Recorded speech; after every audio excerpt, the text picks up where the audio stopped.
होती है ना शादी के नाम पे धड़धड़ाहट, छटपटाहट, बिलबिलाहट, तिलमिलाहट। I am doctor Mujahid Farooq, your sex therapist at men's care clinic. आज हम बात करेंगे पोस्ट मैरिज डिप्रेशन। देखिए, डिप्रेशन दुनिया में किसी भी शख्स को किसी भी कंडीशन में हो सकता है, लेकिन अगर कोई रियल कॉज होने की वजह से डिप्रेशन हो रहा है, that is a real depression. But बाज़ औक़ात हमारे अपने ख़यालात, हमारी अपनी अजम्पशंस की वजह से जो हम परेशानी ख़ुद पर मुसल्लत करते हैं, उनमें से पोस्ट मैरिज डिप्रेशन एक है। क्यों होता है? इसकी बहुत बड़ी वजह हमारे मुआशरे में होने वाली वो मिथ्स हैं जो हमें डिस्टर्ब करके रखती हैं, और इनमें सबसे बड़ी चीज़ जो मानी जाती है फॉर मेल्स, वो होती है हमारी मास्टरबेशन की हैबिट। जब से हम बालिग होते हैं तो नेचुरली तौर पे हम में एक आदत डेवलप हो जाती है जिसे हम हाथ का इस्तेमाल भी कहते हैं, मास्टरबेशन भी कहते हैं। अब ये आदत उस वक़्त होती है जब हमें सेक्स के बारे में कोई एजुकेशन नहीं है, हमें कुछ पता नहीं है, और दोस्तों यारों से सुन के उन चीज़ों को समटाइम्स कुछ चीज़ें देख के, कुछ वीडियोस देख के हम वो करना शुरू करते हैं, और हमें पता नहीं होता आया ये नुकसानदेह है या हेल्दी है, या मुझे ये करना चाहिए, नहीं करना चाहिए, किस फ्रीक्वेंसी से करना चाहिए, ये मेरे लिए किस हालत में ठीक है, किस हालत में ठीक नहीं है, हमें कुछ पता नहीं होता।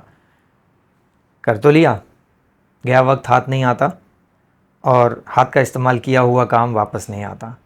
इस वजह से जब हमारी शादी का टाइम आता है तो सबसे पहली चीज़ जो हमारे दिमाग में आती है वो होता है एक गिल्ट, एक खौफ कि मैंने अपने हाथ से अपनी ज़िंदगी तबाह कर रखी है, अब मेरी शादी होनी है, मैं क्या करूँगा। ये वो बुनियादी चीज़ होती है जो हर एक नौजवान में शादी से पहले एक ज़हनी कैफ़ियत सी घबराहट, डर, खौफ पैदा करती है। और सोने पे सुहागा ये हो जाता है कि हमारे दोस्त यार जैसे ही उनको पता लगता है कि हमारी तारीख पक्की हो गई है, हर जगह से हमें यही सुनने को मिलता है, दूध पीना शुरू कर दो, बादाम खाने शुरू कर दो, अब हाथ का इस्तेमाल रोक दो, अब ये कर लो, अब वो कर लो। हर बंदा हमें इनडायरेक्टली, अनइंटेंशनली ये मैसेज दे रहा होता है कि you are weak and you need to make yourself strong. ये वो वजह है जो आपको डिप्रेशन देती है। ख़वातीन के साइड से बात करें तो बहुत सारे केसेस में जैसे मर्दों को ये चीज़ें सुनने को मिलती हैं, ख़वातीन में भी यही चीज़ें होती हैं। भाभी हैं, खाला हैं, आंटी हैं, चची हैं, वो जब पता लगा बच्ची की शादी की तारीख तय हुई, अब उसके कानों में खुसर पुसर शुरू हो जाती है, ये होता है, वो होता है, इतना पेन होगा, ब्लीडिंग होगी, ऐसा होगा, वैसा होगा।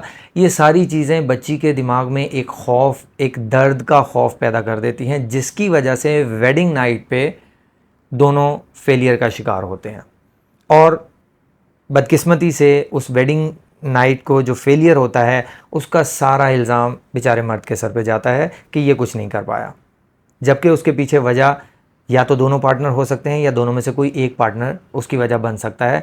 फॉर इंस्टेंस मेरे पास बहुत सारे पेशेंट आते हैं जो फेलियर के केसेस के साथ आते हैं। वो ये एक्सप्लेन करते हैं, सर हमने पहली रात जो है वो इस तरह कोशिश की, और चूँकि वो बहुत ज़्यादा डरी हुई थी, वो रो रही थी या वो चीख रही थी, तो जिसकी वजह से मैं डर गया और मैंने कुछ नहीं किया, और फिर उसमें मेरी इरेक्शन चली गई, और उस दिन के बाद से मुझे दोबारा इरेक्शन नहीं आ रही है।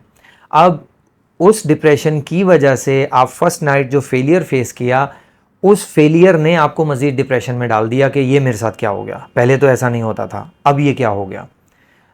जब नेक्स्ट टाइम पेशेंट ऐसी मेंटेलिटी लेके नेक्स्ट डे या नेक्स्ट टाइम ट्राई करने भी जाता है, तो उसके दिमाग में ऑलरेडी एक खौफ बैठा हुआ है कि लास्ट टाइम ऐसा हुआ था, कल रात को ऐसा हो गया था, कहीं आज दोबारा ऐसा ना हो जाए। और ये जो डाउट है, ये उसको नेक्स्ट डे फेलियर की डेफिनेट रीज़न बनता है, और उसकी वजह से एक परमानेंट लॉक लग जाता है, और पेशेंट बार बार ट्राई करने के बावजूद भी कामयाब नहीं हो रहा होता।